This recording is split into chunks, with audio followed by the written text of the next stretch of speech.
So I promised to, in our Tianne's Tiny Tweaks, bring you to the science of resilience based on Mind Matters, great company who've done so much research on this and developed a way to measure our resilience. Talk to me if you're interested in that. But we're going to come from the first domain of health, which is focusing in on your sleep quality and your lifestyle. We're moving on now to the second domain, which is purpose.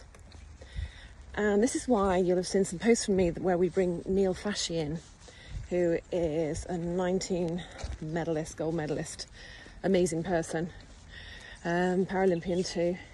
What that man hasn't achieved is phenomenal, and the resilient story he's been through. He comes into my clients, and talks about purpose. So if you want to be more resilient, or check in if you are resilient, then you will have a purpose, and you will have confidence in that purpose and motivation, so a reason to be out there. So I'm going to turn around because there's people coming, and I really don't like filming these when there's people around because I'm just walking in the rain, chatting away to myself. Actually, it's you guys I'm talking to. So we'll go back the other way. See, flexibility, that's resilience too. So your sense of purpose, are you confident in the reason you're here? Now, this is not about confident as a person generally per se. This is, do you know why you get up every morning? And it could be to do with your work. You might be fulfilling your purpose with work and go, yeah, this is what I'm meant to do. I'm making a difference. Or it could be a sense of purpose with your family. It could be a sense of purpose with your community. It could be a sense of purpose in the hobby that you do. So, do you have a reason to get out of bed? And it could be on the weekend or in the week. And I can talk from personal experience that because I'm self-employed and I've been doing this for well over a decade, working with companies and their management teams and leadership to boost resilience, basically. And when the pandemic hit, I mainly have pharmaceutical clients, and they were, because of being global companies, they were fast on it saying, right, we've got to shut down any visitors on site. So I'd got like a year planned of training to deliver. That was a nice place to be when you're self-employed. Some security and certainty. And overnight, well, over a few days, but it was overnight, my business went from looking really good to zero. So apart from my virtual clients that I'd had for years in different countries, there wasn't, that wasn't a main part of my business. So literally, it was over the 3 days before we went into lockdown where I just thought, what the heck? I had call after call after call saying, can we postpone the training? We can't let you on site to deliver. So if I hadn't got a sense of purpose at that point, I would have quit. I don't know what I would have done. Who knows where I'd be? Would I have even got a job? Who knows? I think I'm rather unemployable, really.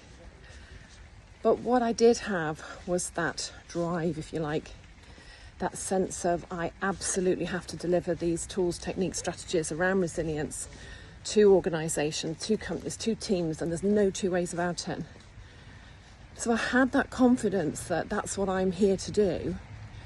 And secondly, I had the motivation, I had the energy that I'm not quitting, I'm not giving up.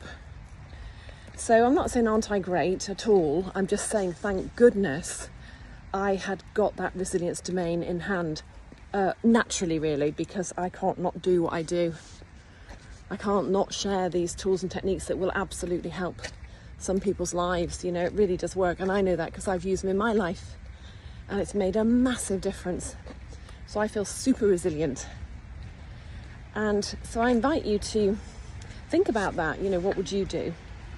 So for me, because that confidence was so high and the motivation, I thought, right, I had a wobble. I felt uncertain. I didn't like that feeling. That's resilient people do that.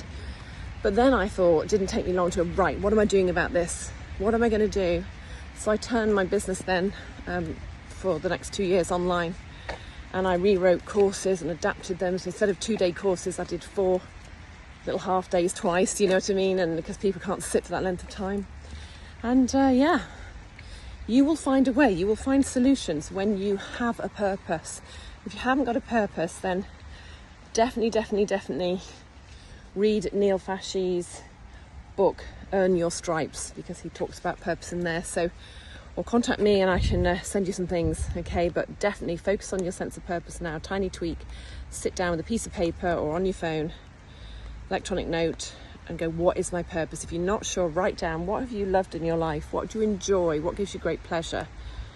I've always said to my kids, do what you love and you'll earn money.